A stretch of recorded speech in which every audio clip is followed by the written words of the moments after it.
ચીખલી તાલુકાના મજી ગામ પ્રાથમિક શાળાની શિક્ષિકાએ જેમણે ગણિત જેવા અઘરા વિષયને સરળતાથી કેવી રીતે બાળકોને સમજાવી શકાય અને તેનો અભ્યાસ કરી શકાય તે હેતુસર પોતાના નવતર પ્રયોગ થકી સંગીત સાથે શિક્ષણનું અનોખું ભાતું તૈયાર કરી બાળકોને પીરસી રહ્યા છે, જેના કારણે બાળકોના માનસ પટલ પર ગણિત જેવા અઘરા વિષયનો હાવ ઓછો થયો છે અને બાળકો ગણિત વિષયને શીરાની માફક ગળે ઉતારી રહ્યા છે। સામાન્ય રીતે વિદ્યાર્થીઓ ગણિત અને વિજ્ઞાન જેવા કહેવાતા અઘરા વિષયથી દૂર ભાગતા હોય છે, પરંતુ જો તેને રોજબરોજના જીવન અને પ્રવૃત્તિઓ સાથે જોડવામાં આવે તો તેને ખૂબ સરળ બનાવી શકાય છે। એવું જ કંઈક કરવામાં સફળતા મેળવી છે ચીખલી તાલુકાના મજી ગામ પ્રાથમિક શાળાના શિક્ષિકા મીનાક્ષી સરદારે। તેમણે વિદ્યાર્થીઓને ગણિત અને વિજ્ઞાન વિષયના જટિલ સિદ્ધાંતો પર શીરાની માફક ગળે ઉતરી જાય તેવી પદ્ધતિથી શિક્ષણ કાર્ય કરી રહ્યા છે।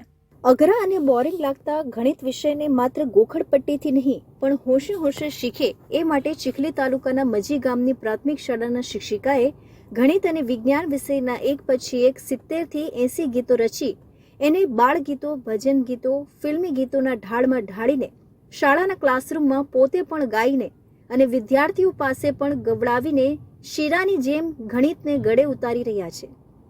હોશે હોશે ગણિતના ગીતો ગાઈને વિદ્યાર્થીઓનું ગણિત પણ અપગ્રેડ થયું છે। આ સાથે બાળકને ગણિત અને વિજ્ઞાન જેવા વિષયો સરળ રીતે અને સંગીત સાથે ભણાવવા તેમજ બાળકના સર્વાંગી વિકાસ માટેની નવી શૈક્ષણિક પદ્ધતિ વિકસાવવા બદલ તેઓને પ્રભાવશાળી શિક્ષકનો એવોર્ડ પણ મળ્યો છે। તેમની ભણાવવાની પદ્ધતિ તદ્દન જુદી જ છે। અનોખી શિક્ષણ પદ્ધતિના કારણે વિદ્યાર્થીઓ પણ ઘણા અઘરા દાખલા હોય કે કોયડા હોય શિક્ષક સાથે ગાતા ગાતા અભ્યાસ કરી રહ્યા છે।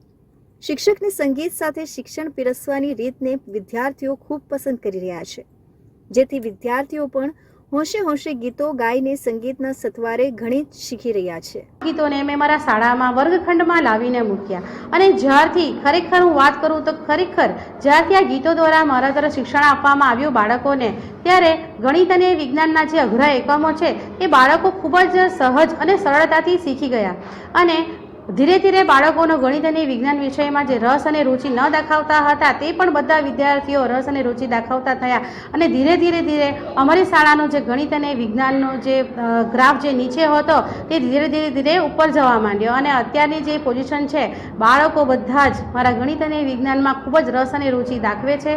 અને વિજ્ઞાનમાં તો મિત્ર અને શત્રુ, માપન જેવા અનેક ચેપ્ટરો આવે છે, તેમાં પણ કંઈને જ ખબર નથી પડતી। જ્યારે અમારા ટીચરે સંગીત સાથે જોડાયું ત્યારે અમને તે એકમોને સમજવામાં સરળતા મળી અને તેમાંથી અમે ખૂબ જ સારી રીતે શીખતા છે। ત્યારે મારા માર્ક્સ બહુ ઓછા આવતા હતા, પણ અત્યારે મારા માર્ક્સ સૌથી વધારે આવે છે અને અમે તેમાં રસ લેવા લાગ્યા છે। પહેલાં અમને ગણિત અને વિજ્ઞાન વિષય એટલે ખૂબ જ કંટાળાજનક વિષય લાગતો હતો। ગણિત અને વિજ્ઞાન વિષયમાં રસ લેતા ન હતા, પરંતુ જ્યારથી અમારા શિક્ષકે ગણિત અને વિજ્ઞાન વિષયને સંગીત સાથે જોડ્યો ત્યારથી અમને ખૂબ જ મજા આવી અને ગુજરાતી, હિન્દી જેવી ભાષામાં કાવ્ય આવે છે તે તો અમને ખબર છે, પરંતુ ગણિત અને વિજ્ઞાન જેવા એકમોમાં જ્યારે અમારા શિક્ષકે સંગીત દ્વારા અમને જણાવ્યું ત્યારથી અમને ખૂબ મજા આવી અને અમે રસ લેતા થયા। ગીત ગાઈને ગણિત શીખવી રહેલા આ શિક્ષકના પ્રયાસ વિદ્યાર્થીઓના જીવનમાં જ્ઞાન વૃદ્ધિનો પર્યાય સાબિત થયા છે।